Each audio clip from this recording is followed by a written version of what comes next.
je vous le dis, c'est la catastrophe dans mes semis.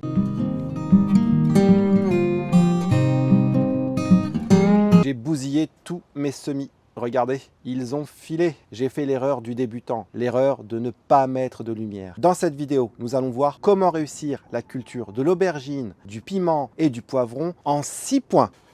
Cette culture va nous demander du temps. Entre cet état-là et le moment où on va les planter, il va se passer au moins 80 jours. Personnellement, je les prévois pour les serres. Cela va dépendre de la météo. Je vais avoir un œil à la météo. Si les créneaux sont bons et que je vois que tous les risques de gel sont passés, je pourrai planter vers la fin avril avec un sol bien réchauffé. Je pourrai espérer les récolter vers le mois d'août, septembre, octobre. Le premier point qu'il faut retenir, c'est la qualité de votre graine. Si votre graine n'est pas récente, ici j'ai des graines de cette année, eh bien ces graines-là vont germer beaucoup plus rapidement que des vieilles graines. J'ai aussi utilisé, regardez ici, des graines maison, c'est mes graines de jalapeno. Et dans les deux cas, je m'assure d'avoir des graines qui sont viables et utilisables de suite. Regardez le résultat de mes jalapenos. Pas mal, non? Deuxième point, le terreau. Celui-ci a déjà 1 an. C'est celui de l'année dernière. Vous avez vu, j'ai consommé la moitié. Il vaut effectivement une vingtaine d'euros. Il n'est pas donné. Mais ce terreau me permet plusieurs choses. 1, d'avoir un terreau stérile. 2, d'avoir un terreau qui m'évite d'avoir des petites plantes qui vont pousser dedans. Donc on évite vraiment la terre du jardin. Ça ne sert strictement à rien, vous allez perdre votre temps. C'est un terreau où il n'y a pas de morceaux. Ce terreau, vous allez pouvoir l'utiliser pour vos semis. Dès que vos semis vont être un peu plus grands, on passera sur un autre terreau avec plus de nutriments. Celui-ci est faible en nutriments pour ne pas griller les racines. Règle numéro 3, le contenant. Là, on ne va pas se ruiner. On va être honnête, là, on ne va pas faire de règles bien strictes, alors que le terreau, je vous le dis, c'est non négociable. Des boîtes comme ça coûte 3,50 € chez Action. Non, je ne fais pas de pub pour Action. Voilà à quoi ça ressemble. Et vous pouvez faire dans ce genre de terrine des semis. Il y a une petite ventilation. Moi, celle-ci date d'il y a 8 ans. Et mes semis sont là. C'est très économique. J'ai acheté ça il y a 3-4 euros. Je vous mets des liens si j'en retrouve de cette marque-là. Sinon, ça marche très bien dans un simple petit godet. Regardez, ça marche aussi.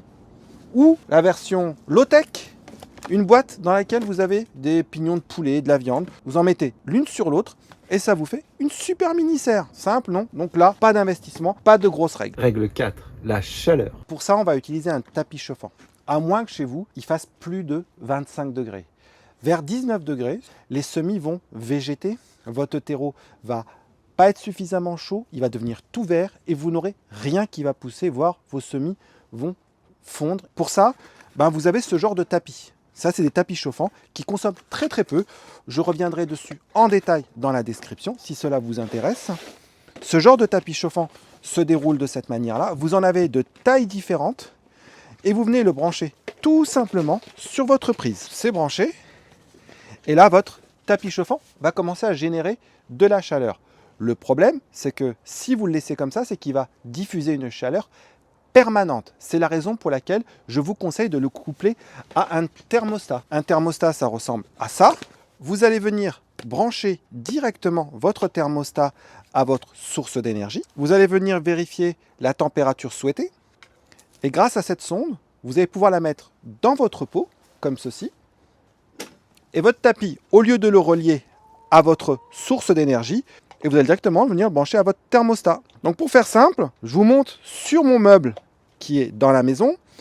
Voilà, là j'ai mes thermostats, j'ai mes prises, et l'ensemble est piloté avec une prise intelligente, puisque s'il s'agit d'une prise connectée, je peux la piloter à distance. Et en pilotant tout cela à distance, cela me permet d'allumer et d'éteindre, mais ça me permet aussi de fixer des règles et cela me permet d'économiser de l'énergie. 5e règle d'or, ça va être la lumière. Là aussi, je vous montre sur mon meuble à semis. Regardez, c'est du fait maison. J'ai mis différents types de LED. Sur cette première lumière, on est sur du 5000 lumens chacune. Et en bas, on est à peu près sur du 7000 lumens avec mes lampes horticoles. Cela apporte la lumière suffisante pour faire la photosynthèse. Sans ça, vos semis vont filer. La dernière chose dont on va parler, c'est le 6e point. On est très tenté de rempoter ce genre de choses. Ils sont magnifiques. J'ai envie de vous dire que non. Déjà, j'en ai un qui n'est pas beau. il faut attendre d'avoir les vraies feuilles. Ce que vous voyez là, c'est ce qu'on appelle des cotylédons. Il ne s'agit pas encore des vraies feuilles. Il faut attendre que ça se développe au milieu pour avoir les feuilles finales. Là, j'ai des plants qui ont un petit peu filé, hein. Ils ne sont pas très beaux, hein. Mais pour vous dire, on va venir faire nos repiquages quand on aura la deuxième feuille. Là, c'est trop tôt. On n'oublie pas la petite étiquette, bien sûr, parce que dans un mois et demi, vous aurez des centaines de semis et vous ne saurez plus qui est qui. J'ai créé pour vous des fiches qui contiennent tous les détails que j'ai utilisés pour cette vidéo. Quand semer, de quelle manière, est-ce qu'on peut semer en pot? Ces fiches sont gratuites, elles sont en PDF, je vous les mets en commentaire. En contrepartie, si vous voulez bien me faire un petit commentaire pour me dire ce que vous en pensez de ces fiches, éventuellement si vous faites autrement, ce serait avec plaisir que je les ferai évoluer. Voilà, je vous souhaite à tous une bonne semaine. Moi, je continue le travail au jardin parce que maintenant, on est dans les starting blocks. Je vous souhaite à tous de bien potager.